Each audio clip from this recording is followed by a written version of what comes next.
frontier. This is Football Daft with Stephen Purden, midfield dynamo and average actor, Chris Toll, target man, suspicious character, and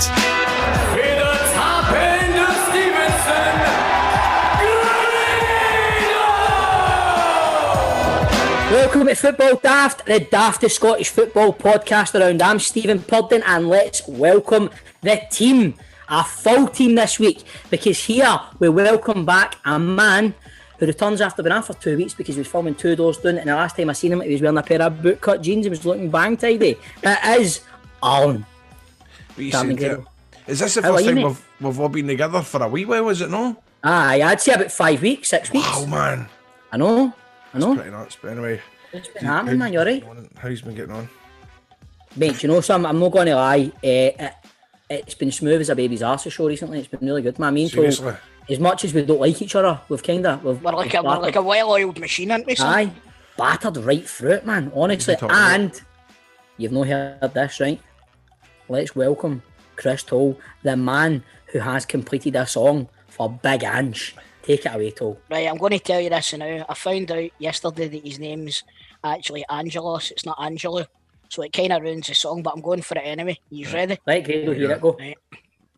Angelo Postecoglou, he's a Aussie coaching genius. He's been sent here to redeem us, scoring loads of goals for a coach nobody knows. Can you hear that coming for the stands, lads? What is it? Is it a parody or another song? Aye, it's the Stone Roses. It's the Stone Roses. Oh, fuck. Made of stone. I don't know. There you go. Man. That's good. It's beautiful. No, but you know what, boys? This feels good, man. It's a build up to the Euros, and we're all together. Know what I mean? Credo, I've missed you, mate. I've missed you too, man. It was good seeing you the other week at River City and that, man, wasn't It was good until old Jim the extra came in and ruined the chat, man. What about seeing me? What about seeing me at Go Radio? Oh, aye, that was us. That was this week as well, wasn't it? I forgot. That was totally this week. The big man, right? Postecoglou, right?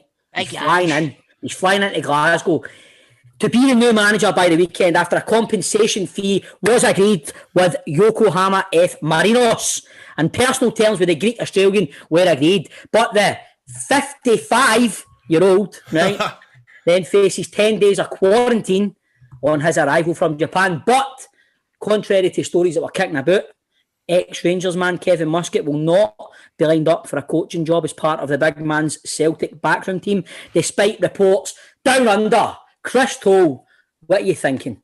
Do you know what? Like I said last week, mate, I've got this mixture of trepidation and excitement for this, because anybody that's worked with him around like that says he's this tremendous coach, right? And that's what Celtic need, a forward-thinking coach. But this guy needs to hit the ground running or he's fucked. He really is. He's he needs to quarantine after he hits the ground. Aye, but he can run in his hotel room for 10 days.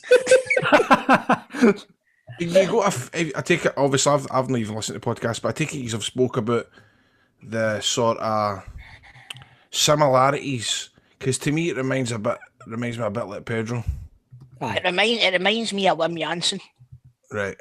Well, that worked out for you. Exactly. So it could be a Pedro or it could be a Wim Jansen. It reminds me of Pedro. Reminds me of Wim Jansen, and it reminds me of Pedro. It reminds me of Brendan Rodgers. Mate, yes, I'm manager. We see sometimes. Dick. 105 days, mate. 105 and counting. I know, but I'm starting to kind of hope it gets up to 200 so we can see all the faces on the placards outside Celtic Park. They'll end up with pictures of Stuart Slater.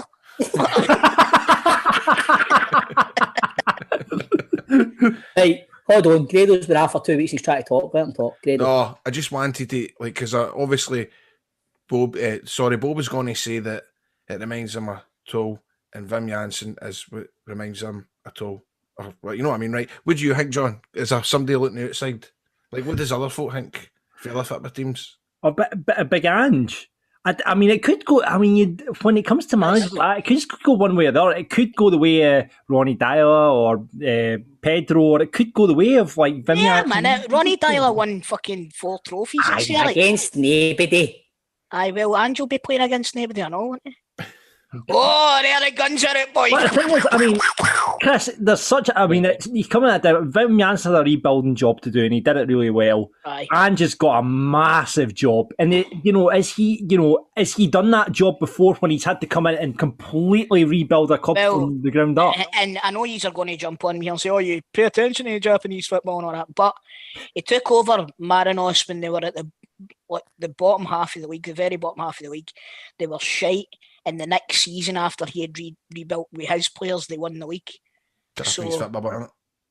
Well, it's Scottish football we're talking about, Credo. Did they not finish fourth last season? It was. No, it was the second season in that they... What other teams are in that league? Fucking... that team that got... Grampus 8, are they still a team? Remember Gary Lineker played for them? And who was the team that Iniesta played for? They were probably alright. You tell us, mate. You're the big Japanese football fan. I'm not. I just read a bit about Angela. I know that's not his name. I'm just going to keep on calling him it so my song takes off. So along with the big man coming, right, having to quarantine, right? I know yous are. Where's your camp based in Wales now? Your training camp is it in Wales? It's going to be in Wales, aye. Aye. So somebody that's not going to Wales is Edward, right? He's away. Right, he's is that done? I think. Well, there's rumours. I think it's a bother away for being done. Right, 15 million I've heard. Jack Hendry as well, off 1.5 million transfer fee. Austin, what are they called? Ostend. But that's a really interesting one because he's going to get. They're just basically they've got. They're just it's like flipping a house. Aye, exactly. Mm-hmm. And then, see, the thing is, a year ago, you'd be like 1.5 million for Jack Henry. Geese it. You know what I mean? And now they're giving us the 1.5 million, and then they're turning around and punting them down south for 10. That's the way we need to start looking at doing some shit, I think. To be honest, mate, come on. Yous have fucking done well at that recently, early years. Come on. Yous have made a fortune in transfers, I just hope that they've kept a fair bit in the bank so that they can give this guy some money to spend. That's what I was going to get at, right? So you're not bringing Henry back. I think obviously the way it's sounding, Ayer's going to be away, and Edward's going to be away. Laxalt is away back. You've got so many. So Elionis is away. Duffy's away. Kenny's away. It is like John said. It's a massive, massive job he's got. It's a huge rebuild, and that's what I'm saying. Celtic fans need to realise that and give this guy a bit of time, because it's unless he has a proper journey, you know what I mean, and we're like 4th in the league or something coming up to Christmas. But told us nothing worse than that. See that whole... It's like when we went through it with Pedro and you're like, he had a couple of dodgy results and it's like the fan base is split. See, when you look at it as well, but Grado, Pedro signed quite a lot of decent players for Rangers, didn't he? I'm trying to think. Did he not sign Morelos? No. Well, there was Jonathan Johansson. It was Jonathan Johansson that really suggested him. He signed Graham Dorrans, didn't he? But then was that him? Was that him that signed? No, I think it was, mate, because he not signed. Who was the Mexican guy that? It was Pena and Pena. On the right hand side that scored against us. Candias. Aye. No, he was Portuguese. Is he Portuguese? But he signed him, didn't he? Caixinha was it? Caixinha did he sign Candias? I don't know. I feel as if he was there before the. Candias was signed by Pedro, yeah. And there was Herrera, so there was a lot of dross there as well. But what I'm saying is, it's frustrating when you've got half your fan base is going, we've got to give him time. We've got to give him time. And the other side is giving it fucking, he's got to go. It's a horrible... See the thing is here, right, from the outside looking in, right, with Celtic, the whole fucking pursuit of Eddie Howe, right? Then they've went for this guy, Ange, right? I think, even if he does have a churning, as you say, Toll, and he's all at 4th at some point, he's going to get the time, because there's no way Celtic are going to replace him after 6-7 weeks, even if he's off 4th. Because if that was the case, you would have fucking suitors lined up everywhere to take the job. There's nobody there now. Well, that's the thing, Stephen. Like you're saying there, Celtic job seems to have some sort of fucking hoodoo over it now or something like that, because that used to be a job that folk would be clamouring for. But mate, I think again, right, flip it here the other way, right? All right, Gerrard did come to us, but he'd never managed anybody before, right? With Caixinha, Murty was in charge. I mean, look at Celtic now. If you're a manager, you need to have the minerals, man, the balls to go. Rangers have just stopped Celtic doing the 10. They're fucking 23 points ahead. They're fucking flying when they're playing in Europe. Do you want that job now? But then if you've got enough confidence in your own abilities, Stevie. No, I know. That's what I mean. But there doesn't seem to be enough managers going, I want to take it. I want to fucking put this team back above Rangers. But what they need to realise as well is, all right, Celtic's a huge club, but it's a great place to get yourself in the shop window as well. But it's also a great place to get yourself at the bottom of the barrel, because see if you don't do well at Celtic in a two-team league, you know what I mean? How can you not win the league with Celtic? Do you know what I mean? So it's and even if you flip the coin with that, look at you read some of the comments English fans about Gerrard. A lot of them don't appreciate him because, well, how hard is it to win the Scottish League? Aye, exactly. That's what I'm saying, mate. That's what I'm saying. But talking of Gerrard and Rangers, Jermaine Defoe has had his contract renewed. Player coach role. What do you think of that, Grado? Oh, I'm loving that. Really, because the biggest worry for me at one point was, even since the very start of this lockdown, my biggest fear was that Defoe gets a winner's medal but doesn't get to see the fans or wave goodbye. So there's that. But just to have him run about the club, it doesn't need words for it, because you know how respected he is to have somebody of that stature at the club. It makes me so happy, mate. I love the wee guy. I love him. Not one person has said a bad thing about it. No, I absolutely think it's shite. But honestly, like, you're bringing in this boy, Fashion Sakara, you've got Big Itten who still needs to find his feet there. Somebody like Defoe there, with experience he's got, I think it's priceless, man, having him still on the books as a player and a coach. But on the flip side of that as well, you're losing Greg Stewart and Bongani Zungu. Mate, and do you know what a great future endeavour they got on the website? Let's not be a shame. It was great. It was like, thank you for their work throughout the season and all this, and it was a nice week and it's not an obituary, but do you know what I mean? A nice week and Do you know what I think with Greg Stewart, man? It's almost as if they've realised he's still there. You still lit? You need fucking get him out here, man.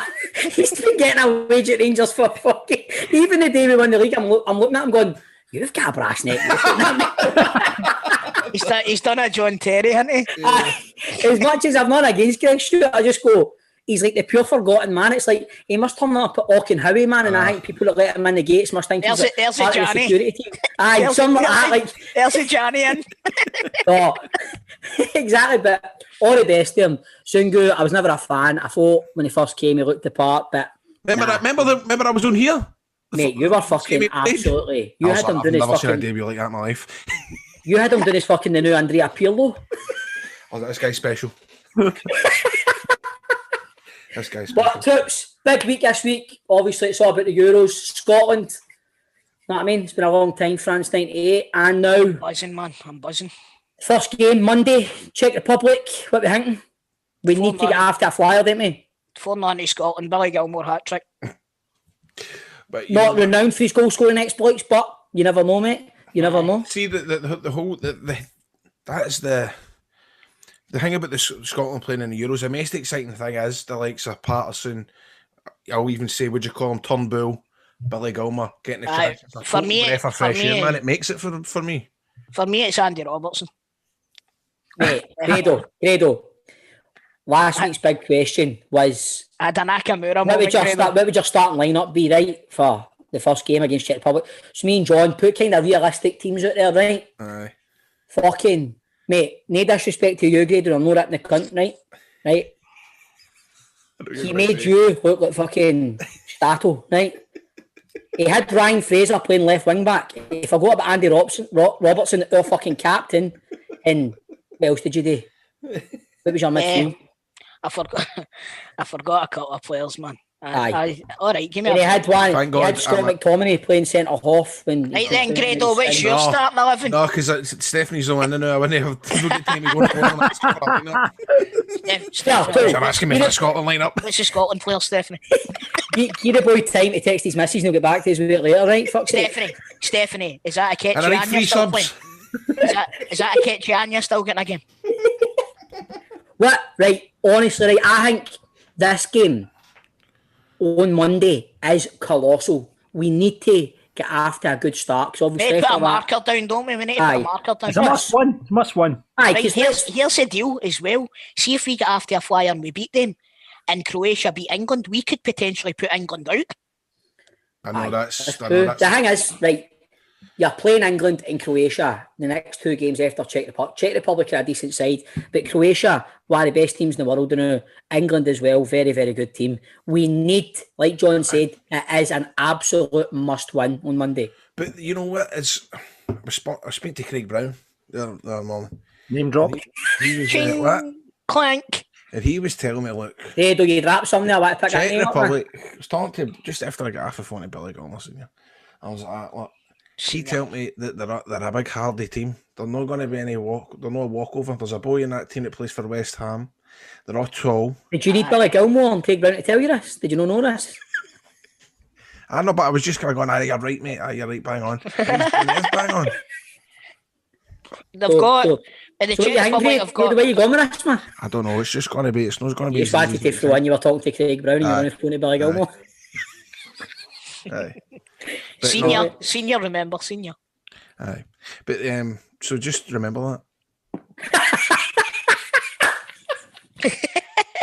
So, Right, so Craig, okay, you're starting 11 for Monday. that. No, listen. Get it on Scotland Daft. I'm all right. You want to hear Grado's starting 11? You need to pay. Pay for the Patreon. And if you want more Euro chat on our Patreon, we will be starting Scotland Daft, where you'll hear Grado's 1 to 11, and you'll hear more in-depth analysis from Grado as he was chatting to Craig Brown and Billy Gilmore the other day. So get that on Patreon, right? And talking of Scotland, on the opening today, we welcome a band who have written a song for the team. Me and Grado were in the video. Toll, I wish you were in it as well. But you were not. Oh well. There's a lot of folk upset with it. Yeah, Aye, there is a few folk. You'll be glad that he's on the video, but I've heard the song and I don't give a fuck. I'm not. And also there is details on a Football Daft special on the way also. Plus on the big question, what is your favourite Scotland moment? And we welcome a man who won 3 caps for the national team and one of the most naturally talented footballers the country has produced in the last 40 years. It is Hibs legend Derek Riordan. Football Daft with G4 Claims. Been involved in a road traffic accident? Call them now on 01698 767 172. What did G4 Claims do, Nicole? So, G4 Claims is an accident management company, so we can help you get back on the road after an accident. If you feel as if the accident's been your fault or not your fault, always ask the question, phone us first. So if you're involved in any sort of accident, phone us, G4 Claims. We will help and guide you the best way possible. If we can help you and it's a non-fault accident, we can provide you with a like-for-like replacement hired vehicle whilst your car's off the road. We'll get your car repaired, and if your car's written off, we'll get you the value back for your car that it's worth and make sure you're not left with any outstanding bills or whatever. We're not going to back you into a corner. Our engineer's independent. We want to make sure you get the true value for your car and you're not left out of pocket. You shouldn't be, and that's what we're there to do.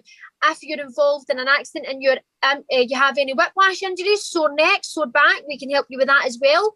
All our services are totally free of charge. They're free of charge. I can't stress it enough.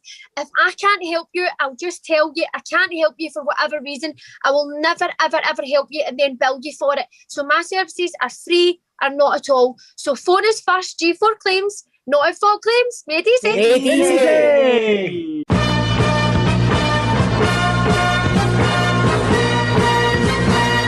It's Football Daft open line where anything goes. Can Scotland beat the Czech Republic? Yeah, they have to, don't they? Aye. They can beat them. We've beat them before. We can do it again. Beat them before and we'll beat them again. Exactly. Will anyone be able to make a song to rhyme to Postecoglou?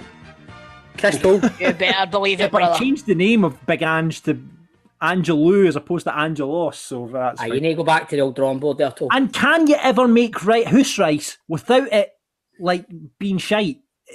Like I cannot make rice to save myself. Get the microwave sachets. But they're a bit shite though, aren't they? They're better than burnt rice out the pan. Listen, spicy Ben's one. That is the best one. I have that Brilliant. one. See when I'm on a diet. Brilliant, that one. Aye. Right, there you go. So rice recommendations, there you go. As usual, we're joined by our panel of experts, Stephen Cavins, Graham Guidi and Chris Delahunt. And it's a bit of an open line special because it's all invited guests. And the first callers we're going to go to are in a band. They've sold out the Barrowlands. Good few albums behind them. It is Kerr and Jamie from the LaFontaines who have done a song for Scotland, which Stephen and Grado both appear in the video to. Chris didn't, however. And he's not bitter about it. Aye, they're going to fucking hear me. How you doing, Kerr? My name's Chris. I don't know if you know me. I've just seen you, Chris, on the telly and thing. Yeah, aye. How come I never got to be in your fucking video then? What's your email, mate? Murder. Whatever. Shite in it. Whatever. No shit. No shit is that song. To be fair to the boys, wasn't it the boys that asked me? It was Artie that asked me. I'm only kidding, and I only seen the video for the first time the other day. I apologise, mate. It's alright, mate. I watched it with the sound down. I managed to trick Stephen and Grado into it. Anyway, as a tune, how's it going, by the way, with the tune? Like, is it fucking hilarious, man? It's like it's obviously surpassed our fan base now. So there's people that have seen it that don't know it's a laugh.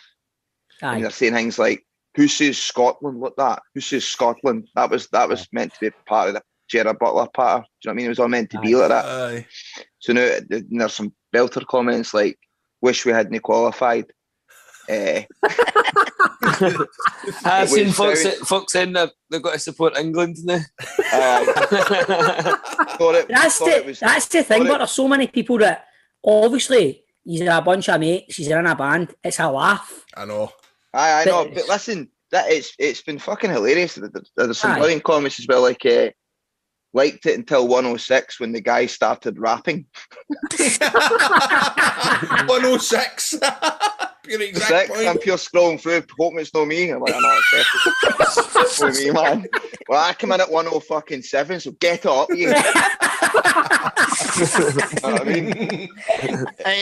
See, the thing is that the first football song that's in the rap section since World in Motion?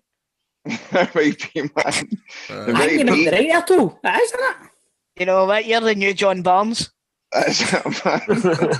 And a game of fives.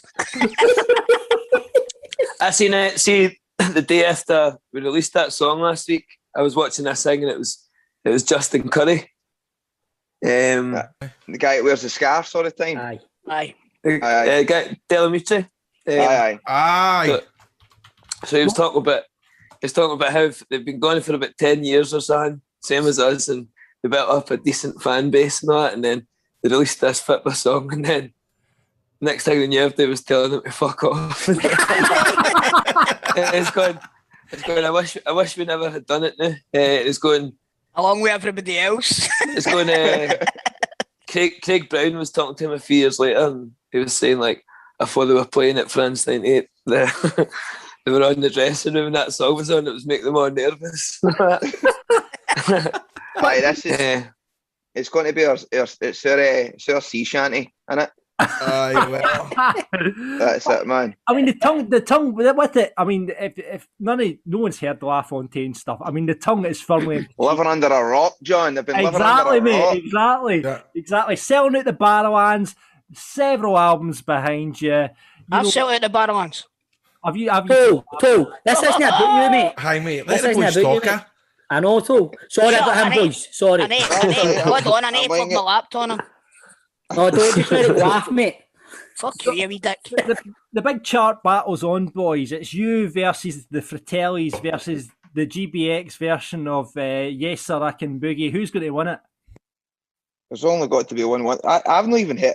I never knew until the day when somebody said in an interview there was a the Fratelli's done one, and we've not done research. It's not been like a, it wasn't a conceited effort. It was sort of like we started the podcast at the start of the lockdown just to stay in touch, sort of thing, and then we watched the game what everybody else did and went on full of the emotion and just wrote it live on the podcast. It wasn't meant to be like a thing. We just thought what everyone will be asking for tomorrow will be us to write the national anthem.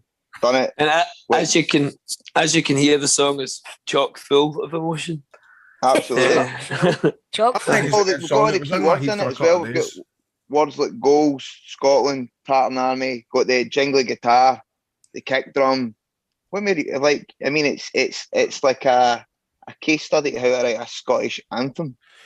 Yeah, but the big question is, see when you start playing gigs and that again, he's going to play it. I know he's no for a fact. For a fact, it'll be you're shite. Play Bonnie Scotland. Aye, I know. Right, next. I see if anybody comes to see us and then they hear, I don't know, maybe what our set would be like, and then it's just going, I want your next gig. The next gig, I want you to play it, and I want me and Grado to come on whilst are playing it, then keep you up. He's with a real ball. I'll sit in the crowd. I'll sit in the crowd, lads. Right? Oh, Toll, you weren't in the video, mate. It's just me and Grado. That's why I said I'll sit in the crowd, you wee dick. I know, but you don't need to be there, mate. It's not a day with you, mate. Sorry, boys, you're so aggressive, man. Take a drink, Tola. Listen, man, I like to buy a ticket to go and see my favourite band. Fuck's sake. Your favourite bands were fucking slagging him a minute ago as soon as he came on. The Fratellis. This reminds me when Jerry McCullough was in charge of the phone in when Clyde, man. He was always getting angry with the callers and all that. That's cool, man. Listen, we're used to at the game. We're used at the gig. I fucking Jerry Toll there, man. Chris McCullough. Fucking hell. Poor Jerry. Left without a name. Anyway, so what do you reckon then, lads? Is it going to go to number one? Well, you can't buy it. So there's no possibility it could. What's the point in bringing a song out that you can't buy? Just so you can get loads of fucking twat and you're slagging. So, what do you reckon then, lads? Think you're going to get a big slagging on Twitter? Get it released. Make yourself a few shekels, man. There's too much grief with the writers. So the writers, the guys that actually wrote it, they're dead. So you have to get clearance from the heirs. What, back it? Aye, so back it up. No, it's a guy called Frank Costello wrote the song, if I'm right. Yes, sir. Checking John, yes. And here's a good fact for you. Do you know that Yes, Sir, I Can Boogie is the biggest selling single by a girl band ever? There you go. But here, John, see if the guy's dead. Really? Right? Surely that's good that they're dead and you can release it. Oh, because then there's obviously people that's going to grandsons and all that. It gets kicked on to the next of kin or whatever. So you have to go to them. When we're doing a pod, never do a sentence where you say, surely it's good they're dead. No. Clap that right up. All depends who you're talking about, I suppose, doesn't it? Aye, well. What do you think of Scotland, boys? Think we're going to get a good result on Monday against the Czechs? I think. I think. Look, man, he'll have them organised, Steve Clark. I think we can get out the group, and then who knows the run you get. Do you know what I mean? Aye. And I'm not saying we're going to win the tournament, but I think we'll be better than we'll give ourselves hope for. And we've got so much class, young talent. It's the best squad we've had for how long? Aye. You know what I mean? I agree. What do you think, Jamie? I just can't fucking wait to it happening. I've deliberately no working in it so that I can just watch the football. I don't really know that much about football. I love international competitions though. You know what? That's what we're saying. See, when it's like Scotland qualify for something like this, it brings people in that wouldn't normally sit and watch football as well. You know what I mean? We've just released a song about football, so I thought, fuck, I better start. What the fuck it is? I've just got myself a new set of football clubs. I know. I've got my shin guards on now. Boys, thanks very much for coming on Football Daft. And listen, go and check out all the LaFontaine's back catalogue stuff. They've got loads of albums out there, brilliant tunes. And I'll just give you the football. The football song's just a taster, boys, isn't it? Absolutely. Wait. Hopefully, it kind of leads on to other things, and we can write themes for other sporting events. Like, you know, yeah, Wimbledon. The Kabaddi World Cup. Exactly. Yeah, you could write one for Wimbledon, man. Get Andy Murray in it, mate. Know what I mean? Absolutely. Keep a fake tennis ball up. Get Toll in this one, man. Aye, can I be in this one? Jamie, thank you so much for coming on, and best luck with all the streams. And John, how come we're getting hunted? I was up for a real good blether. What did he say? Did he say you were getting a follower? John texted me saying, "Can I get you on for a couple of hours?" And I was like, no, it's just nice seeing you, so nice to meet you. Nice to meet you, Chris. Stephen, I know I've just noticed you online and stuff like that, but I'm a big fan of your work. Cheers, mate. Man. Right back at you, mate. Good seeing you, Strips. Good Thanks seeing very you. much, lads. All the best. All the best. Take care. boys. Cheers, guys. Best of luck. Bye-bye. Yeah, boys. So, moving on from the LaFontaines, I'm going to get someone else on the open line this week from the Clyde One Breakfast Show. I work with her every day. It's Cassie, who has been doing a bit of a Euro special. Her dad was the old Scotland kit man. Now, she's done a sit-down interview with Craig Brown, Archie Knox, Colin Hendry and her dad that's going to be available on the Football Daft podcast platforms, and you'll also be able to check it out on YouTube. So she's coming on to talk to us about it and the banter. Let's welcome to Football Daft, Cassie. How you doing, pal? Good, I'm good. How are you? Not bad. I didn't know your favourite was that Kitman I've been watching on the documentaries. Aye, the guy with the white hair. Aye. Cass, you've done an interview with some Scotland legends. Tell us all about it. So the idea came about because I thought, well, I'm just going to abuse this for all it's worth. The Euros are coming up, so I phoned my dad and I said, I think it'd be quite good to get you back together with the backroom staff. And he's very good friends with Craig, so he's still friends with Craig now, even though he lives in Spain. But Craig's been out loads, like that's where he would go on his holidays and things before the pandemic. So he was like that, right, okay, I'll phone Craig and let him know. And then Craig and I were like texting back and forth, and he said, I'm really up for this. And he was so nice about it. He says, I'm going to make this one of my priorities. I've got loads of stuff happening. I have Mr. Brown's Boys and stuff like that. And then who did I phone after that? Richard Simpson. Don't know if that's a familiar name to anybody, but he was the SFA admin guy. So he was like, look, Archie Knox would be a cracker to get on. So I was like, right, I'm on the phone to Archie. Archie's like, I'm up for it. And then I tried to get, bless, Eric Ferguson, who is one of the physios. He's probably one of the older guys now. And he had right trouble getting on Zoom, so he didn't make it, unfortunately. But we've had a few of them in our time, haven't we, boys? Aye. Dick Campbell. Andy Gorham. Andy Gorham didn't know how to use Zoom, for Christ's sake. But I tell you what, you want to know who's mega switched on? I spoke to Craig Brown the other week. I know I keep saying it right, but see, for somebody that's 82-year-old, he's mega switched on. He knows everything. Craig Brown's 82 now? He's 82, mate. Wow, man. And I'm not joking, Bob. He's pure fast, and he knows, like, that's what I was telling you, he knows all the facts about all the players and dates and all that kind of. That's unreal. Cassie, how did you find Archie Knox? Because he's a bit of a character. Brilliant. So I'd never met Archie Knox, and I think my dad must have mentioned him in the past, but I've never met him before. Like, I've met quite a lot of my dad's mates when he was living here. But he was like on the phone, he was a character because he was like, oh yeah, I'm up for it. But he was the hardest one for me to WhatsApp and actually pin down. Like, he wouldn't get back to me.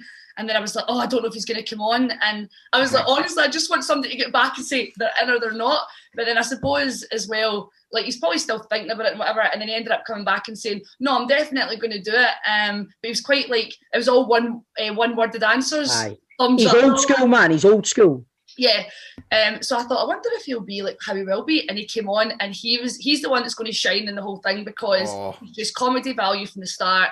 Like all the we need to get him on this show, man.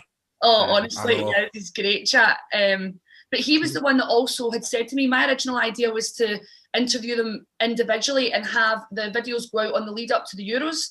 So when I phoned Archie, I said, I'd like to do an interview with you and, have a wee chat with you about your days in the back room. And he was like, Cassie, I'd love it if somebody else was there, because it'll bring back all my memories if I can bounce off somebody else. So that's what then gave me the idea of putting them all together, and I'm so glad. So that was Archie's idea. I'm so glad that I did. It's going to be full of mega stories then, isn't it? That's got to be class. Once we win the Euros, you can get them together over in Spain. I know. Like, see, when they get together, there's something quite like moving about it, because they just all like think of the memories and they all kind of start talking about things. Then somebody else will go, I remember this. And and it's like, because at one point I was worried about different things, just worried about Sansa's, worried about me as well, because I was like, I'm no journalist, so I'm just going to go and have a chat with these guys and see what happens. But I think it went well. It's getting put together just now, so it's good. So Cass, give us like a highlight of one of the stories that one of the boys told. See, when I was trying to phone Eric Ferguson, I could hear as well they were talking about Alec Ferguson. Like, they were naturally just talking about things.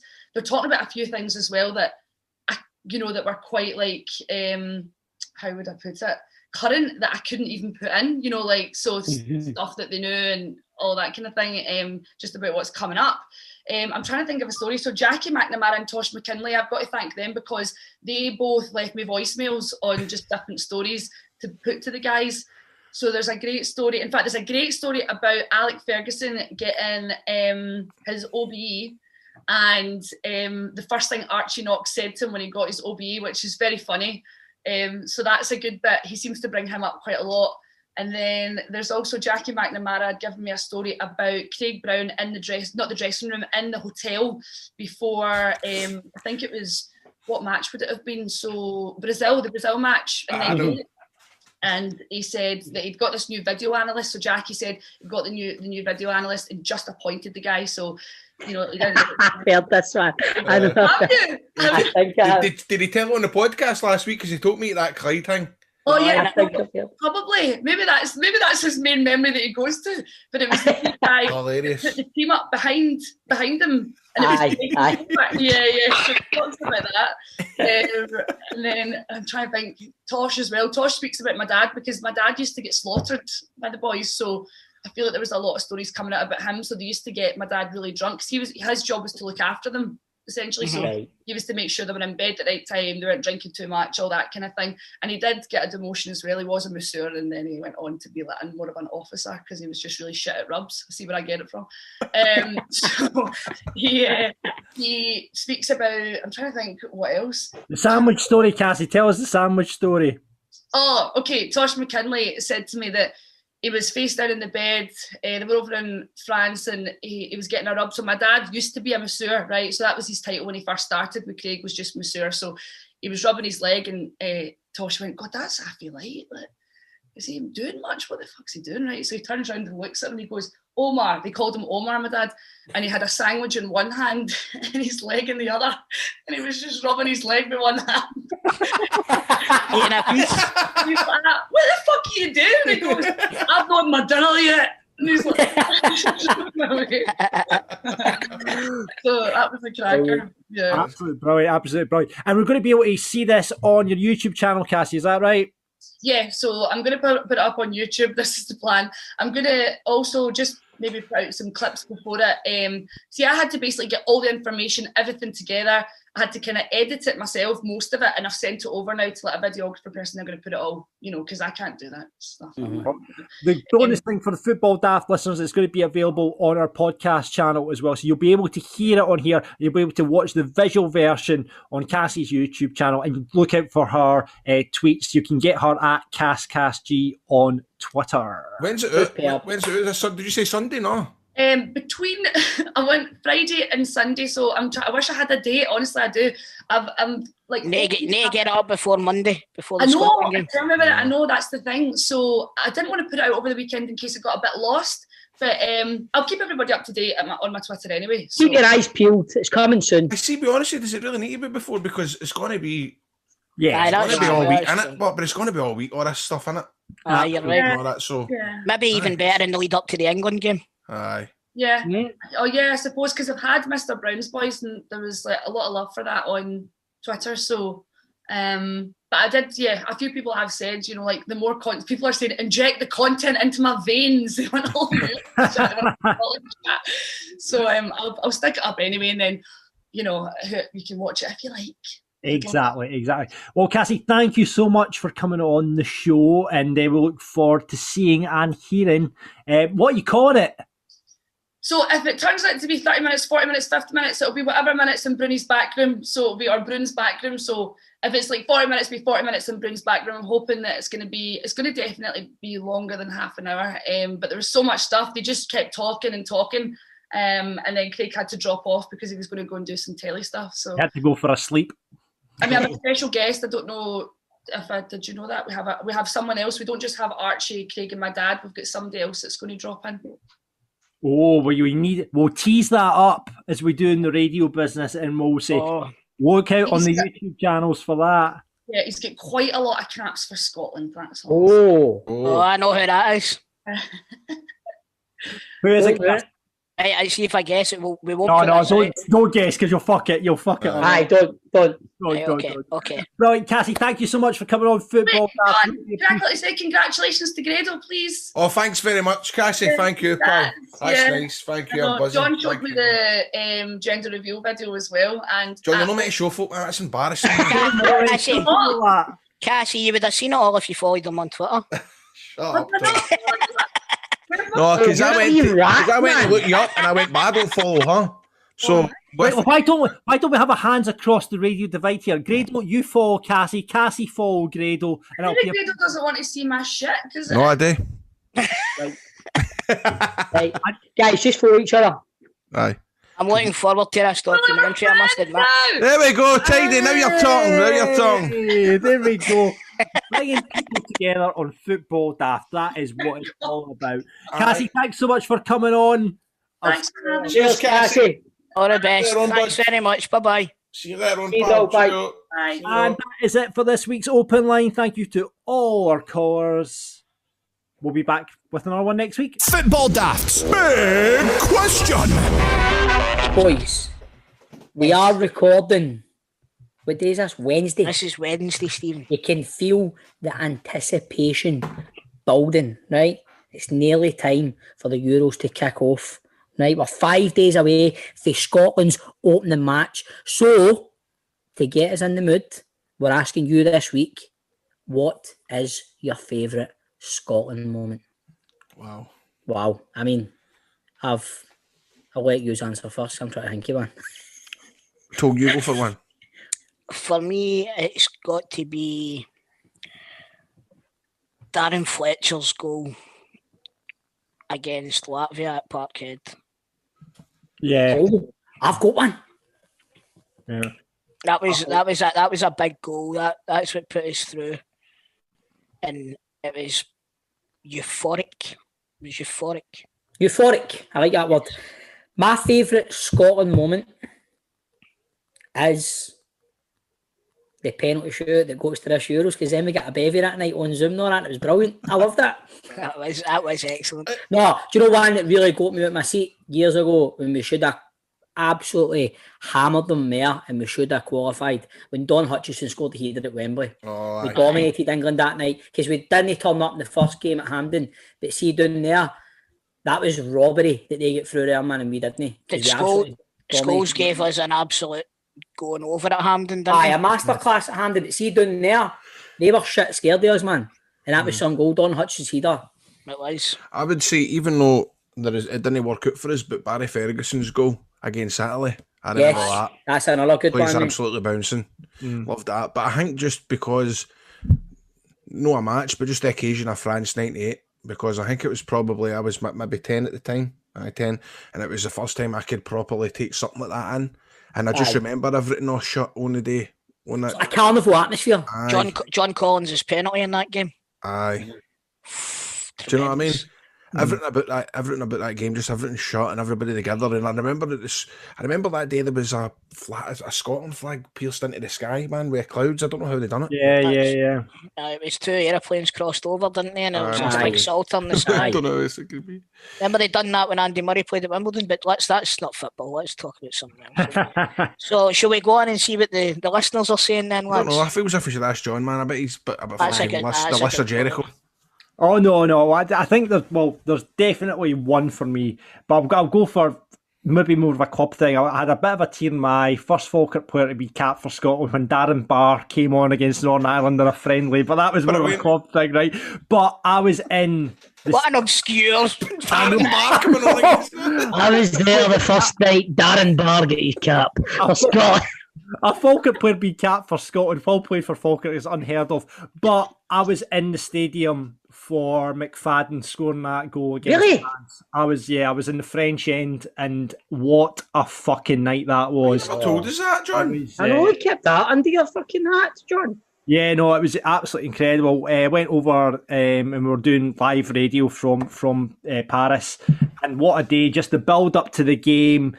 Actually getting a ticket for the game, it was in the French end, but then McFadden scored that wonder goal. The French supporters lined the streets and formed a guard of honour for the Scotland supporters to walk out, and then we all went into the Moulin Rouge and got absolutely hammered, and it was just, I have to say, one of the best nights of my life. That sounds brilliant, John. Let me tell you this, John, when you were in the Moulin Rouge, did anybody say to you, voulez-vous coucher avec moi? They did not, Christopher, they did not, unfortunately. Bastards. I know. Incredible night and just an incredible time. So you've got to put that there. Would you put that up there as maybe your top footballing memory? But because I know. I think I think it's got to go. I mean, remember they beat Dunfermline 4-1. Exactly that, but it's definitely it goes down as one of the greatest days of my life. I'll be honest with you. And probably right. Sorry, just to clarify, the birth of my children and my wedding day go above that, right? Heard that. Aye. Well, let's see what Roberto has got in touch. He says, same as you, John. James McFadden's goal in Paris, really thought we'd have went on and got out of the group that had Italy and France in it, beat France home and away, yet still could not progress in the group. Very Scotland. Chris says Dalglish nutmegging Ray Clements. Colin, that's one. That's what Super Ali's goal against Switzerland. I remember that Euro 96. Euro 96, that was some goal. Was it not that game, but that we went out and all? Aye, because Holland scored against England. Aye, it was like I had to be. It was like a 4-goal swing had to happen, and England pumped. We're winning 4-0. It was Patrick Kluivert that scored. Patrick Kluivert got a goal to come back. We only needed one more goal, or Holland not to score that goal, and we would have went through. Yep. And the Coist missed about 3 sitters before that goal, Gary McAllister missed a couple and all, remember? Yeah. Rob has got in touch saying, being at Hampden when Lee Griffiths pinged in that second free kick, absolute pandemonium in the stands. Lost my wallet and my train ticket back to London, but didn't give a fuck. Worst moment as a Scotland fan came about 5 minutes after when England equalised. Stephen says Marshall's save. That'll be a lot of folks, won't it? That's a penalty shootout he's talking about, obviously, but like you say, Stevie, that probably will go down as one of the greatest of all time. And do you know something else when I think of that night? And I mentioned that it is like it was slap bang in the middle of a fucking global pandemic. I mean, everybody was. I'm not being cheesy or corny, right? Some listeners will say but it did give you something to smile about. We needed it. It did. We needed that. We needed spirits lifted, and the national team lifted them, and some. Do you know what? We've always been that used to them. Giving us something to greet about, giving us something to smile about. And I think it was because of that goal and injury time or not, it just was like the wind totally. We thought that was so Scotland going, you're on the edge of your seat. Just see this out. They equalise. We never do things the easy way. No. I mean, it's always a hard way. But it made it even more, as Chris said, I'm going to use the word again, euphoric. Aye. Beautiful. Martin, he says, Caldwell's goal at Hampden, 17-18 year. old. I thought he meant fucking 2017-18, sorry. Aye, so did I, season 2, so after that.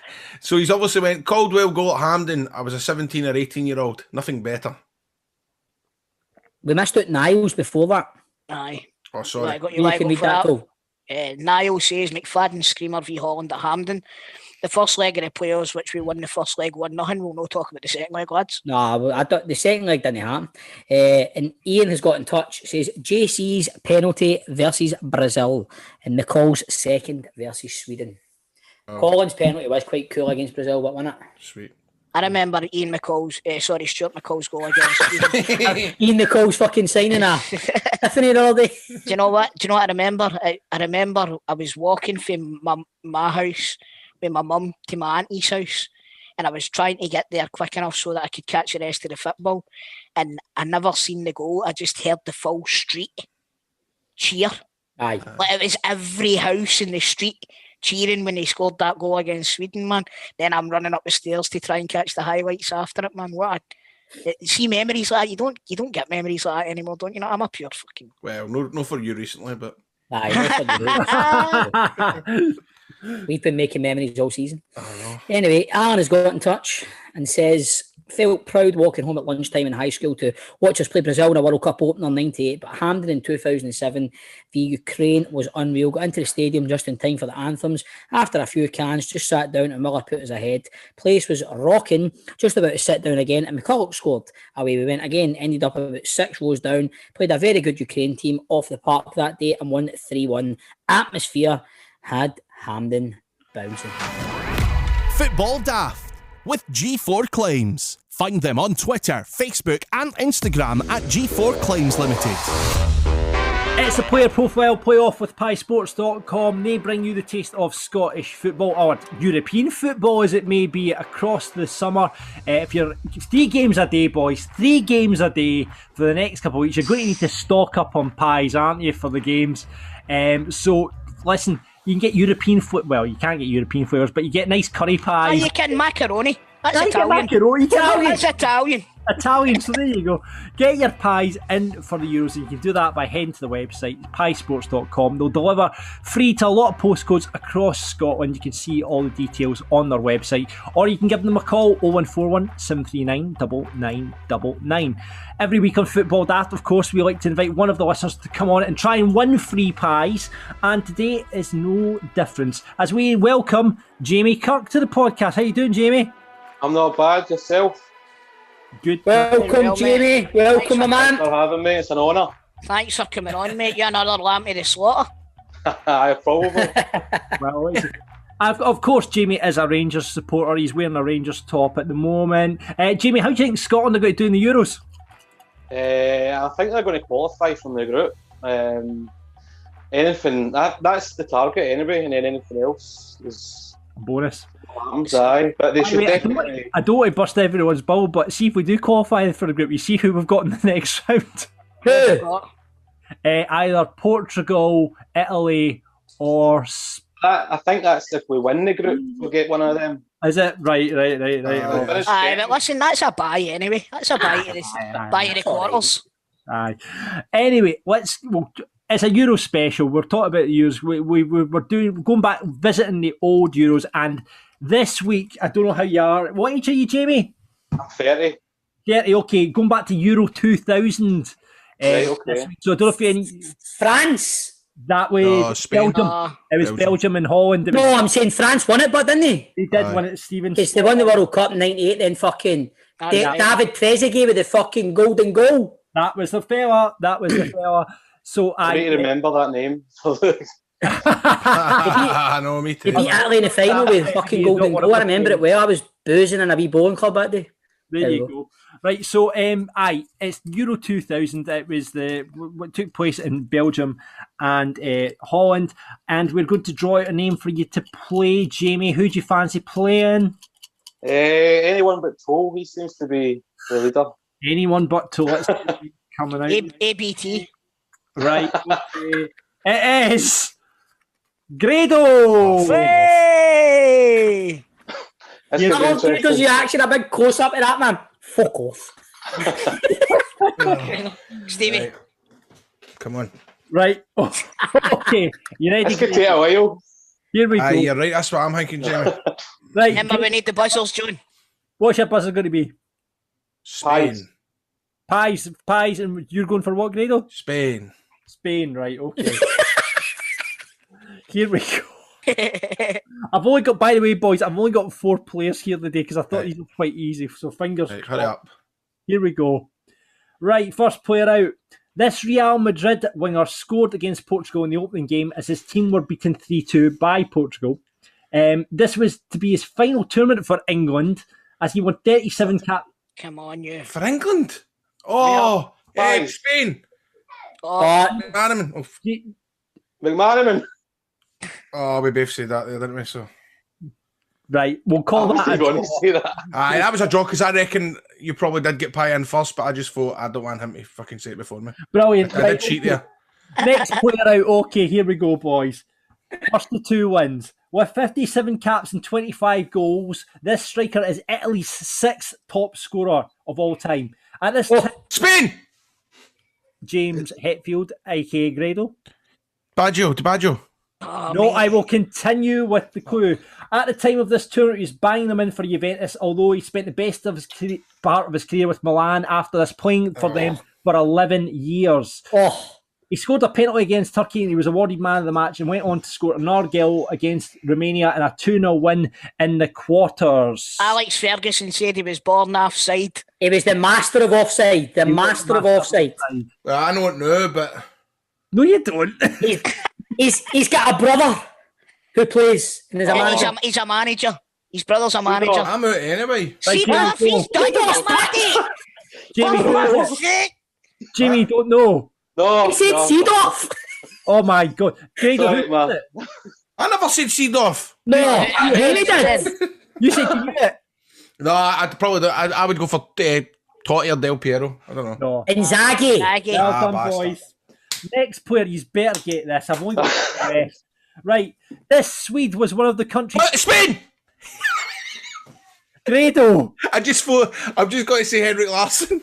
No, it's not. I'm going to continue with the clue. This Swede was one of the country's 2 scorers in this tournament, both of whom played for Celtic. Oh no! No nonsense centre half. 49 caps for his country. He went on to play at the World Right. Cup in 2002 and in the Euros in 2000. Come Look on. like Dolph Lundgren. After he finished his Come career. on, Jamie. Come on, man. Celtic defender. Aye, Yes. aye, come on. A big handsome Big blaster. Jobby. Big Rialbi. Dolph. Yes. No. Right. See if it ends up in a draw here. You can have the pies, Jamie, because of this.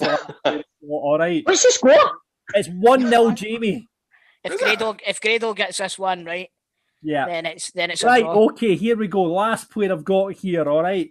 This man became one of a select group of players to score a hat-trick as the Netherlands beat Yugoslavia 6-1 in the quarterfinals. At this point in his career, he was leading the line for Barcelona, but went on to play for Newcastle, PSV and Valencia. Come on. The all-time leading Dutch scorer before being surpassed by Robin Figway, Spain. Grado. Clivert. Yay! 1-1. Right. but I'm going for a P. Jamie, well played. I'm going for a P. Jamie, Cheers for having us. Jamie, you get the pies this week. Congratulations. Oh, well deserved. Thanks very much. Well done, Jamie boy. You are both terrible. Both terrible. You should make them buy you pies for that, John. I know, I think so. Listen, thanks very much for playing, Jamie. And if you want to get pies in for the Euros, head to piesports.com. Football Daft with G4 Claims. Been involved in a road traffic accident? Get them now at notitfaultclaims.com. Father's Day is just around the corner, and nothing says, I love you, Dad, more than a world-class trimmer for his boys. You heard that right? The Lawnmower 3.0 from Manscaped is the best body hair trimmer on the market. Manscaped, it offers you a precision-engineered tools for your family jewels. And you can get 20% off and free shipping with the code DAFT at manscaped.com. Now, how are we keeping on top of our buzz these days, troops? Have we been using with lawnmowers? Actually, I used them the other day. Successfully. I used it the other day. Let's see. Let's see. See. Oh, there's a favour. Don't be using it at night, mate. I'm getting in about my hoop tonight, mate. Oh my God. You get a hairy hoop toe? Aye, mate, it's horrendous. It looks like a tarantula escaping a cave. I'm going to use mine on Friday. I'm going to have a wee... someone getting lucky this weekend? It's usually a Thursday gets his all, but aye. I know, but I've got a wee night out. He's got a funeral on Night out Thursday. Saturday. He's delaying it to Friday, man. That's good to know, man. I'm on top of my game. Before I went to 2 doors down, I went on a diet for a couple of weeks. Just before it, I got my hair cut, and I used Manscaped on my boys. I like to go into a new project with kind of a clean, Fresh boys. fresh boys, innit? You know what they say? New project, shave your boys. The new project, shave your boys. Manscaped is the only men's brand dedicated to below the waist grooming, and they've just launched a performance package, and it's a perfect gift for your dad this upcoming Father's Day. Imagine surprising your old dad with the ultimate men's hygiene package that says your balls will thank you on the box. How nice is that going to be? Have you ever seen a nose bush sticking out of your dad's nose? Well, included in this new package is the Weed Whacker. Brilliant. It's an ear and nose hair trimmer. I've actually lost mine and I day to day my big hair. The Weed Whacker is brilliant. It's so good. I've got the hairiest ears that you'll ever see in your life. I've not got hairy ears still. Honestly, do you know what happened to me? See that Turkish barber? See how they do the fire on your ears? Aye. When he done that, mine started growing in like funnily enough, like wildfire after that. That does happen. But the Weed Whacker gets rid of every single strand. I've got to be honest with you, it really does. I think a lot of women sometimes don't shave their top lip sometimes because I think it grows in here, so I've heard. Aye, that's true. Right, okay. But, it's waterproof as well, this nose and hair trimmer, and it uses 9,000 RPMs. It's a motor powered 360 degree rotary dual blade system, and I'm telling you, look guys, 79% of partners admitted that long nose hair is a major turn-off. This gave me the fear. Why not hook your dad up with the best tools for the job here? Because the bundle includes a Lawnmower 3.0 trimmer, and because of their skin-safe trademark technology, it's the best trimmer on the market for your balls, your butt, and your body. Now, it comes with an LED light. It's waterproof, so you can trim away in the shower, which is handy because it all just goes down the hole and you don't need... Because I've never done that before, man. Shave the balls and all the gaff.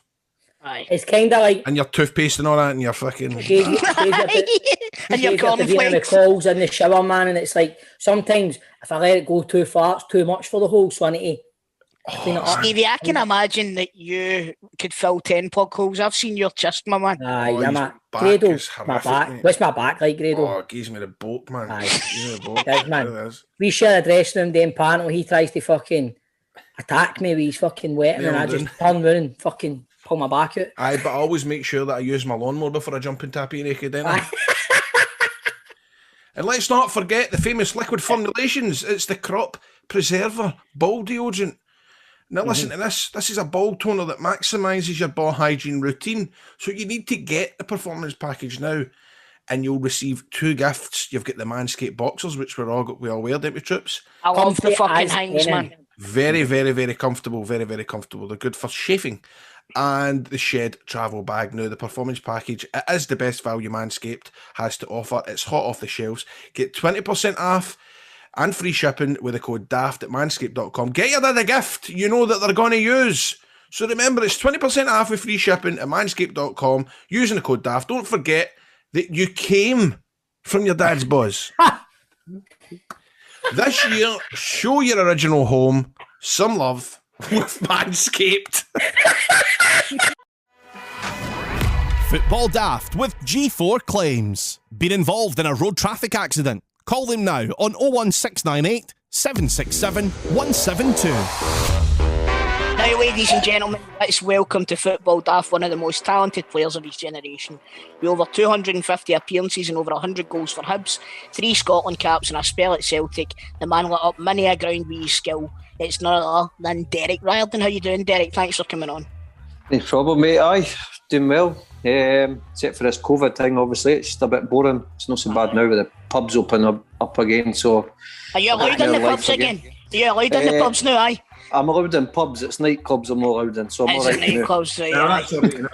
Nightclubs we all grow out of the nightclubs, don't we? Too old for that now anyway. I didn't want in anyway. I never wanted an either back in the day when I used to get to know. So, Derek, let's start with Scotland right away, man. What you think? You buzzing for the Euros coming up? Aye, as I say, I was just looking for the old retro tops here I'm going down on Wednesday, obviously, for the match. So, looking forward to it. Hopefully, we can get a result on Monday. I think that's the sort of one we've got to try and get a result. If we get that, then it's a big bonus, I think. Aye. It looks, I mean, obviously, the tournament's not even started yet, but you look at the group we're in, right away, the Czech Republic game, it's a must-win, isn't it? Aye, I think that's the one we've got to try and go for, if I'm being honest. If we get that, then it gives us a bit hope going into the next two games. Obviously, it would be a really hard game against England, obviously, because if they've turned it on, they've got the firepower in their team, to be honest. Aye, would you on you go, mate. What do you make of the team now, Derek? What are you thinking about the players and that, star players? What's your thoughts? Aye, I think we're really strong. I think obviously the left side, I mean, we're having to play Tierney and Robertson, obviously, with that. But I've never been a fan of the back three things. But as I say, it's working. So, I think our midfield's really strong as well, and our strike. I mean, we've got Shea Adams as well. Obviously, it's come up for the Premier League now as well. So, I think so. The only disappointing thing for me was Griffiths. Obviously, I mean, for me, I think Griffiths is the best of everyone. Obviously, he's not had the best of the seasons and fitness-wise and all of that, but I think if you give him the chances, he'll take them. That's just my view, but he's the most natural striker, I think. You're trying to say he gets you off your seat. You think he's got to score fucking 80% of the chances he's got to get anyway, especially if you're at the box and that as well. See, with it, honest to God, Lee Griffiths reminded me of you when you played at Celtic. It was just like, once you had the chance, you knew it was going in. You knew it was going in. Aye, so I've said that with Hibs as well. I've said that with Hibs, obviously. Somebody gets you off your seat. But Hibs have not really had that for years until Griffiths was back at Hibs.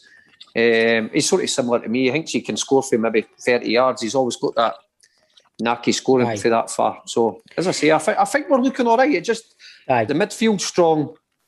I just think the defence is not the strongest, like the centre half size. That's just my view, right? But definitely. I mean, when you look, I mean, you're talking about obviously Griffiths gets you off your seat and that, Derek. You're looking at that Scottish team now, right?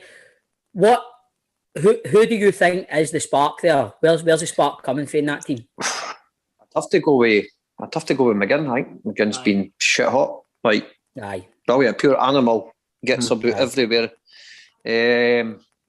I think he's the engine in our team, to be honest, and obviously Tierney and Robertson in that bombing down the wing and getting the crosses in for Dykes and whoever it is. I don't know. Whoever's got to play up front in these games, I don't know who it's got. It's probably looking like Dykes and Adams. It's got to be Adams. Adams, it looks a class apart. He looks like, you can tell the boys played down south in the top league, down south. He's got that touch, he gives you that presence up there. What about, talking about another player that's playing in the English Premier League, what about Gilmour? Would you start the young boy Gilmour?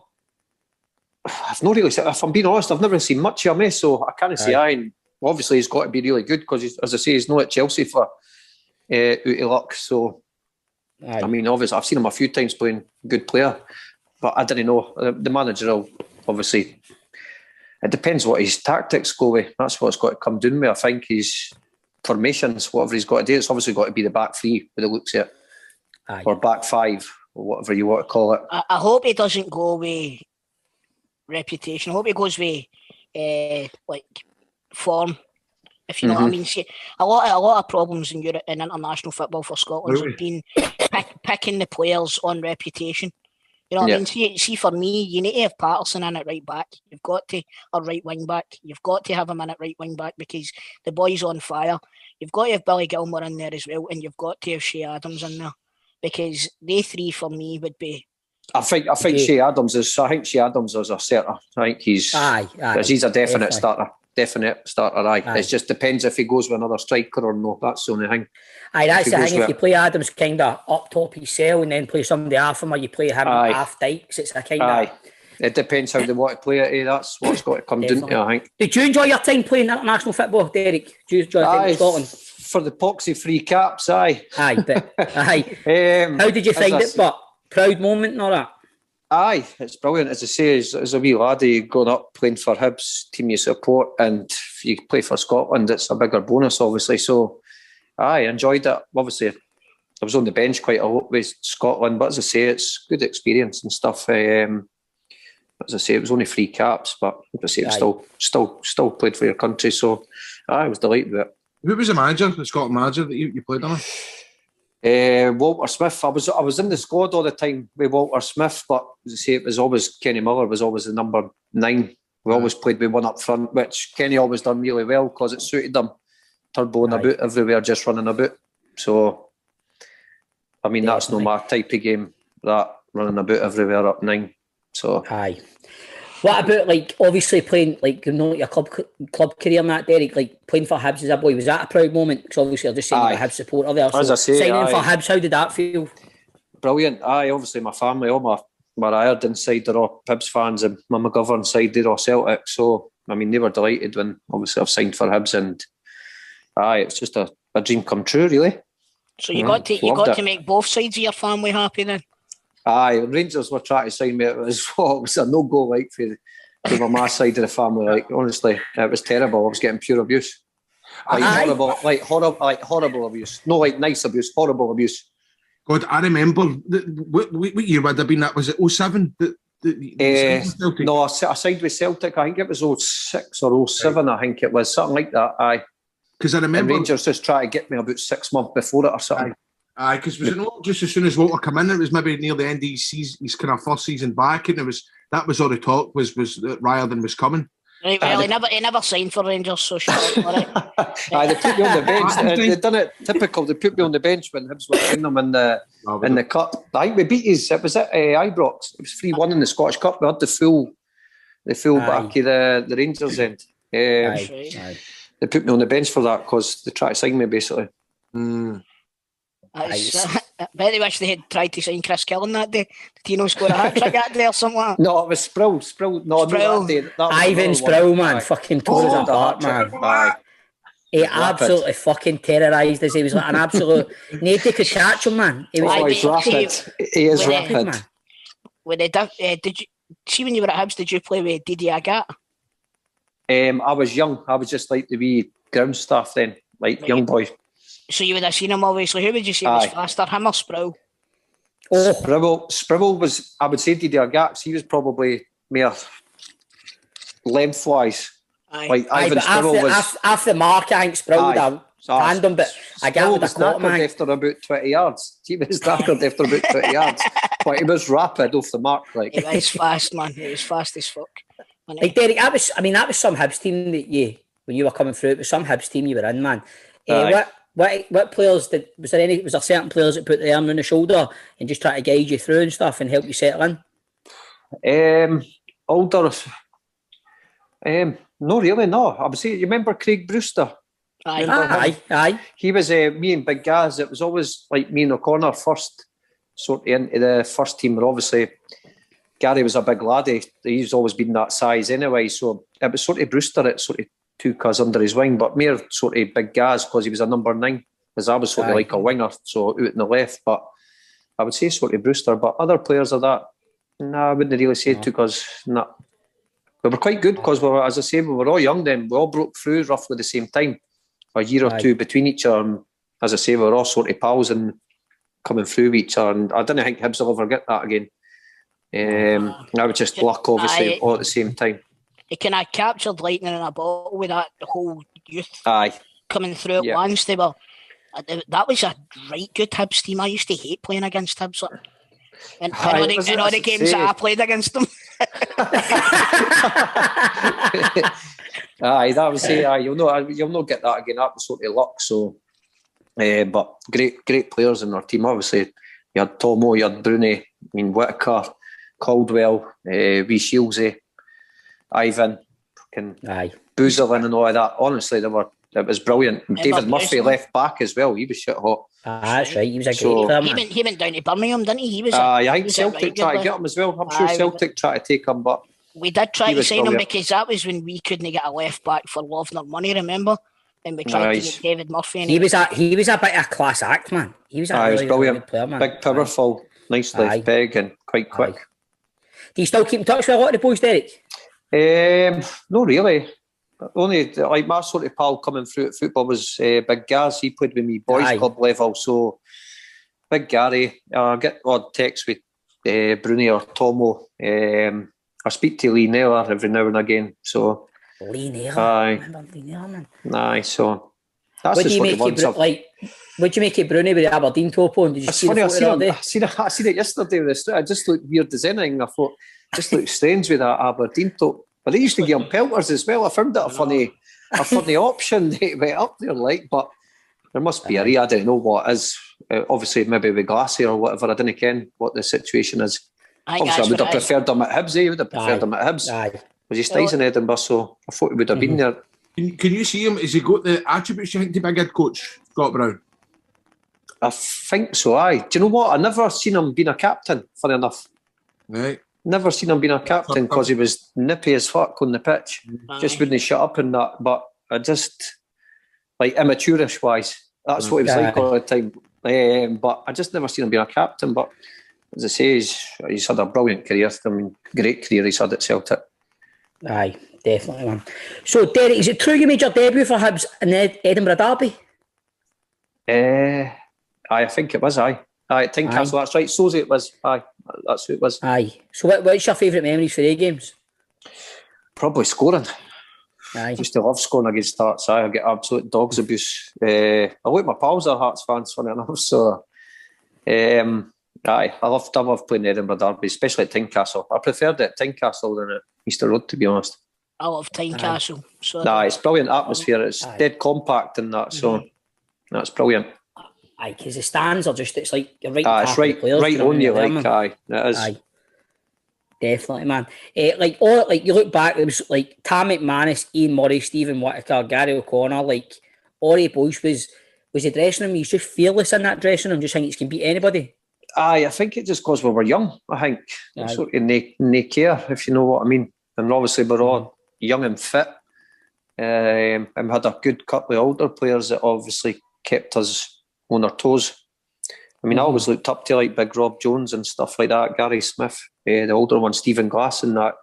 You've got to have a bit of respect for the older ones. Like Rob Jones, we had him on this show as well, didn't we? Aye, we did have Rob Jones on the show. Aye. He didn't enjoy a joke, didn't he not? That's quite intimidating, that interview, wasn't it? I know. Aye, he was quite. He knows his football, but do you know what I mean? He was like, he's got his own coaching stuff and all that, isn't he? Aye. Take it straight. Take it serious, but you can tell he's like, you can tell he doesn't put up with much shit. I'm sure he was a policeman or something.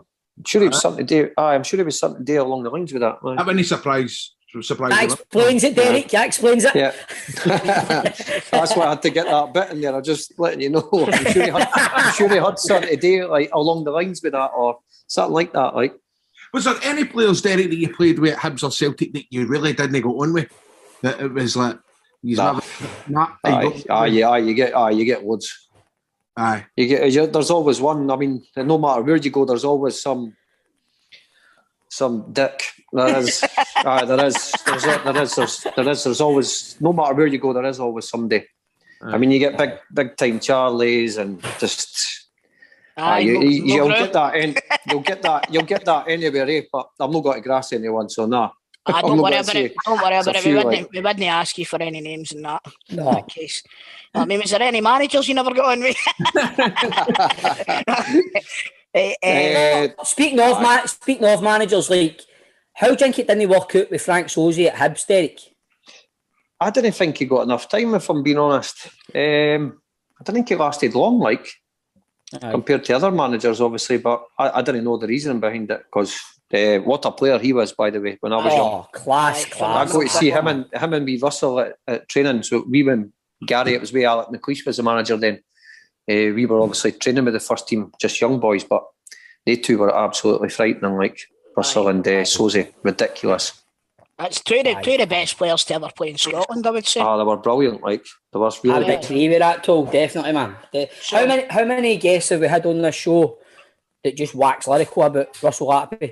Oh, it's crazy. He was brilliant. All that, and it comes up all the time, doesn't it? Aye, and it doesn't matter. It doesn't matter what club they've played with as well. We've had Falkirk, we've had Hibs, we've had Rangers, and anybody for any club that's played with him always says the laziest bastard in the world, but what a footballer. It was a wee party, like. So listen, your time at Celtic came to an end, and was it you wanted to go back to Hibs? Did you just want to go back? No, I wasn't playing.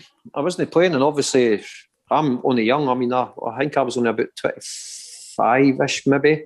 Mm-hmm. I mean, obviously when you're doing really well, but obviously Hibs, you're scoring loads of goals and stuff. Then you go and you're not playing and stuff. It does. I mean, I'm not what to sit about on the bench and pick up money for just playing in reserves. It's no good for me, that. So you want to be out playing. I mean, I didn't get me wrong. I like playing with reserves and all that. And got brilliant with everybody. Celtic was brilliant. Didn't get me wrong. I loved it. Fans were brilliant with me. Toll's just said your time at Celtic came to an end with me. You spoke about your time going to Celtic. You know what I mean? We're still at Hibs there, Toll. You know what I mean? But I didn't want to ask about your Celtic time just in case. That's fine. As I say with that, it just didn't bother. I really enjoyed it, obviously. But when you're not playing, it's no good for the brain anyway. You're just sitting on the bench and rotting away. It's not for me. That asked to go to loan and all of that. Then eventually I got a chance to go back to Hibs, and I went back there. So aye. Do you know what? There's a lot of players could do with having that mentality now. You know what I mean? As I say, I think football's changed now. Football's totally changed now. From back when I was sort of that age, I would say. I mean, a lot stricter and all of that as well now, I think. I'm glad now. I think we just go out with the P tests when we were all coming out when you were drinking and stuff. So we used to get that. I mean, now everything, you've got to watch what you're doing with absolutely everything now. There's a lot of talk about one of the young Celtic boys just now, Armstrong Okoflex, and he was given the opportunity to go out on loan, and he refused it. I didn't get that, because I'd like to just go out and try and prove the person wrong, if that makes sense. That you should be playing, do you know what I mean? And so I preferred it. I mean, I remember I went out on loan to Cowden Beef on the Saturday, so obviously you want to play first team football, so I went on loan to them at 18 and only lasted 3 matches because I done well. Then I come back and that was me straight into the first team. Basically, that must have been a big step, but going to a foreign league to play for Cowden Beef. Aye. So, but I enjoyed it though. That's what I'm saying. It was first team football, and as I say, it's better than playing in the reserves and stuff. So, definitely. See, like obviously you're talking earlier on about you love the Edinburgh derbies and stuff. Like, when you come through and sign for Celtic, did you feel the pressure went up a notch? Like, obviously coming to Celtic in Glasgow. Aye. Like, you've got the whole Old Firm and everything. It's like they call it the Goldfish Bowl. How did you sign for Celtic? I see it was mere pressure. I think you're under mere pressure to win every week, if that makes sense, because, as I say, Celtic and Rangers are always expected to win the league every year. Yep. So I think you sort of notice that the fans getting on the players sort of back, or managers back anyway, towards the end of my time at Celtic, because they weren't doing well just before Strachan left. I mean, you could just hear a pin drop. Do you know what I mean? And it was that. It was getting to that stage. But I remember when we played Spartak Moscow in the Champions League qualifier to get through, basically the penalty shootout. I mean, the pressure of that penalty that you had to take was massive. Like, obviously, you didn't want to let anybody down, but lucky enough it went in. But what a pressure it is, like. But in the Celtic Rangers game, I sort of say I treated it the same as like a Hibs Hearts, I would say, aye. Aye.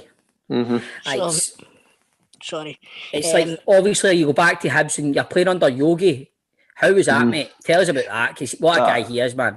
Yogi's Barry, as I say, some good pals with his nephew, so... Yogi's just down to earth guy. You would think he's just one of the guys that would just go and boot the ball at the park and that, but he's wanting the ball doing and playing, and I loved it there with him, because he's football. He got me back in the Scotland squads and all that when I went back to Hibs. I was doing really well, 20 goals a season again if you left midfield, and I managed to get back in the Scotland squad. But for me, it was really good. Kind of like, it is, because when we played Ross County, this season after the game. It was one of the most refreshing interviews I heard. He says, obviously, I mean, I'm not just bigging up Rangers, I'm a Rangers fan, but he was saying the way Rangers played football today, that's the way football. That's the way I want my he does. He definitely knows his way to play football. And my eyes, like him, quite a lot of players will probably tell you that. Yankees just got to boo it up the park with his appearance and stuff, but he's no. He's ball on the deck and play it like. Aye. We had Yogi on the show, and I think he gave a lot of props to Tommy Burns for his philosophy in football. Like when he played with Celtic under Tommy Burns, he took that into his management career. Now you're mentioning there the Spartak Moscow game. A big memory of that. There's a pylon after it, and there's a picture. There's a picture of Tommy Burns flying through the air. And what was it like to be coached by Tommy? And obviously, Tommy was brilliant. To be honest, really nice guy. Got on really well with him. It's just obviously sad for what happened with him, but football wise and that, I understood everything. I mean, obviously, what a guy he was as well. So for me, Jimmy a guy as well. Sad that happened to him. My favourite, man. My favourite. I mean, like, the football, obviously, like, unbelievable, do you know what I mean? Like, you were playing tall, wasn't it? It was outstanding. It really was. Outstanding. So, obviously, Derek, after, like, Hibs back in the second spell and stuff, is it Colin Calder, did he make you captain? Aye. How did you feel? How did you think that? What a mistake that was, eh? Sent off in the derby, aye, brilliant. I what was that? so bad. Was it on Scatch or something? Aye, I felt so bad after I done it as well. I was thinking you shouldn't have given me that band before the start. I felt a lot everybody didn't like, but well, it happens in football, so. But after that, mate, China, what was China like? Terrible. Oh, it was terrible, honestly. Honestly, it was mental. I was starving. I'm not joking you. I come back. Do you know what? We had somebody on. Who was it we had on that played in China before? And they says they put soy sauce in everything. Was it soy sauce they put in everything? Who was it? I can't remember, man. I didn't care, but my chicken was basically like running about the table and that. Honestly, it was fucking disgusting. Disaster. Absolutely minging. I take you were on your McDonald's. I was on myself, aye. The boy Fabio Formanni used to play at Lazio, so he was about to go home. They basically sent a Serbian striker away that morning when I signed. So you're only allowed so many players, I think, to a club, like Westerners or whatever you call them. Right. So they sent him out, and basically I went in, and Fabio was about to go. He had enough of it, but I come in, obviously, he says, I'll stay with you, obviously, and he tried to get on with it. Obviously, I ended up staying next door to him. He just used to cook us a plain tomato pasta every night, swear to God, and it was... that was my best meal over there. It was terrible food, like, honestly. Mate, when you look back on your career, is that one of your biggest regrets maybe gone there? No, I wouldn't say so, No, I wouldn't say it was. But probably... A lot of people say, regret what you never done. To be fair, people will say with Celtic or that. People will say Celtic. I'll say, no, I didn't regret that. Why would I regret that? So, I mean, Celtic are a massive club. You know what I mean? Aye. So, as I say, some things didn't work out. That's just life. Aye. So, it's the same as anything. If you rob a bank, you either turn left or you turn right. It's whatever happens, eh? Exactly, mate. Exactly. What's been, looking back, what's been the highlight of your career, mate? Probably winning the league with Celtics, obviously. You see, I've won the league with Celtic in the Cup, and probably playing for Hibs. I mean, just a laddie for Pult and fucking getting playing for Hibs in Scotland and made a career out of it. So I can't grumble with that. Brilliant, so it's definitely not your man's tomato pasta, then. Nah, definitely not that. No. Every week we put our guest knowledge to the test. We've got a leaderboard. David Martindale's top of the leaderboard with 16, right? In joint second, it's John Sutton, Chick Young, and Hamilton Scott Martin on 15. I'm getting nowhere near that, mate. I'm getting nowhere near You don't know that? You don't know that, mate? Mark Wilson and Keith Lasley are third with 14. We've got Kevin Harper on 13, Rob Jones on 9, Yogi's on 6, and at the bottom it's a tie between Peter Lovenkrands, Derek Johnston, Craig Levine, and Mick Patalainen, who are on 3. What are they on? 3? Three quenters. How many? As many as you can answer. As many as you can get in 90 seconds, mate. Oh, right. But you can't pass. You must give an answer, even if you don't know the answer. Right. You just need to give any answer, and you've got 90 seconds. Is it football? Aye, it's all football. They're all football, mate. Aye. Boys, I don't know about you, but it's really fucking annoying that John doesn't put in that Barry V. Stendel's got 4. I don't know why you would leave that out. He does. I've been saying it. We've been saying it every week. Annoying, man. I think he's took it out this week, but Barry Feastenders was on as well, Derek. He get 4. Aye. That's a target. That's a target 4, right? Aye. I'm going to end up getting 1 here or something. Fucking Derek, see your reaction. It was brilliant to see every week. For some reason, Grado wants to talk about Barry Feastenders every week, and see your reaction. It was brilliant. Going, Barry get 4, and you're like, aye. Like Grado gets excited about Barry Feastenders. He's like fucking Stephen Merchant and extras. Right. Grado, you want to ask your questions? I told you what to ask him. I'll ask you questions if that's all right, Grado. Righty-ho. Because I've not got my mic, I feel it's... Right, okay. Feels good. John, Ryan, have you got 90 seconds on the clock, my man? Ryan does, John doesn't. Go for it. Right, you ready? Your time starts now. Who did Scotland face on Sunday?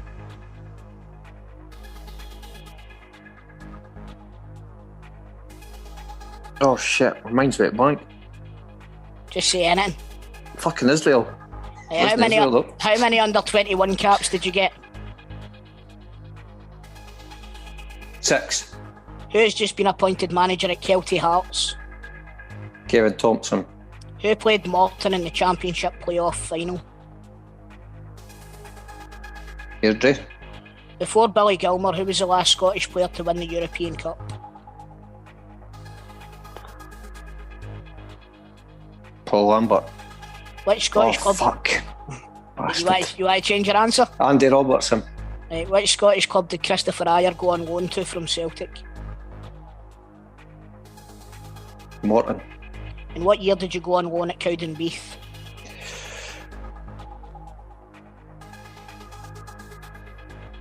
2001. Who was the last player to score for Scotland's men's team against England? Don Hutchison. Who scored Scotland's only goal against Luxembourg? It's just there. On Sunday. Was it Shea Adams? Was it Shea Adams? Which SPFL team played their football at Palmerston? Queen of South. I started the question. Yeah. Who was your first professional hat trick against? Kilmarnock. There we go. Time's up. Ryan? I'll go through the wrong answers. So, I mean, you got this one later on. Scotland faced Luxembourg on Sunday. Mm-hmm. 5 under 21 caps. Nearly. You got Kevin Thompson, you got Airdrie. We'll give you Andy Robertson. Chris Ryer went to Kilmarnock on loan. 2003 it was for Cowdenbeath. The last guy to score against England, Lee Griffiths, 2 free kicks. Oh, fuck's sake. So it was, man. Fucking mind goes blank, man. Adams, got Queen of the South. And then your last question there, John's wrote down Brecon, but you were quite sure it was Kilmarnock for your hat-trick. Did you score a hat-trick against Brecon for Cowdenbeath? Aye. There you go. Aye, so that's wrong, eh? Bastard. So what's the score, Ryan? What's the scores in the doors? So you got 5. Well, you beat Nick Super-Linen and you beat Barry Feastenders. I'll take that, aye. I'm devastated I never beat Yogi, though, to be honest. I know, mate. 1-1, mate. 1-1 Yogi. Brilliant, mate. Enjoy it, man. All the best, mate. Right, thanks for that. All the best, Derek. See you later. Catch you later on, Derek. All the best, mate. Thanks a lot, bud. See you later, mate. Football Daft with G4 Claims. Find them on Twitter, Facebook and Instagram at G4 Claims Limited. Hey, Trips, that was your podcast today. Look, here's the script. Now, we've been on this journey for the last year. It's been difficult with Zoom and stuff like that. What's up, Toll? What's up? I'm excited, mate. I'm excited for what you're about to tell these people. Well, the truth of the matter is we could be going into a studio back. We could be going back to a studio next week. Now, here's the crack. There's a few, if we're shooting for the hips here, there's a couple of, I mean, Football Daft is a big production. many folk in the engine room that make the decisions or at least put their input in. And there is a bit of a sort of kind of debate or at least a disagreement. There's talk of people that don't want to go back into a studio. There's talk of folk that do want to go back into a studio. Now, here's the deal with the listeners. If you think that we should be back in a studio next week, wear a gear, sitting in person, social distance, whatever, all the current regulations, tag at producer Mac on Twitter. And just say this to him. Just say, tag at producer Mac. Hell yeah. Hashtag studio. Yes. And hell yeah, studio. Hell yeah, hashtag studio. Can we just say producer Mac had to fuck off because producer Ryan's here now and we're just not even mentioning producer Ryan. Well, like I said on the chat, this is an empty. We would never, this would be cut. However, it's Ryan that's dealing with the edit tonight, so this will be kept in. John will be fuming, but he's going to be raging, but you know what? It's not about that. It's the technical aspects that John's talking about, lads. The technical aspects. You know that. The technical aspects. We just want to give our listeners the best product that we can possibly give them. And I believe that. Yes, I agree with you, Stephen. I believe that if we're going to give these people a genuine back and forward between all of us three and John and Ryan from time to time, and our guests as well, we need to be face to face.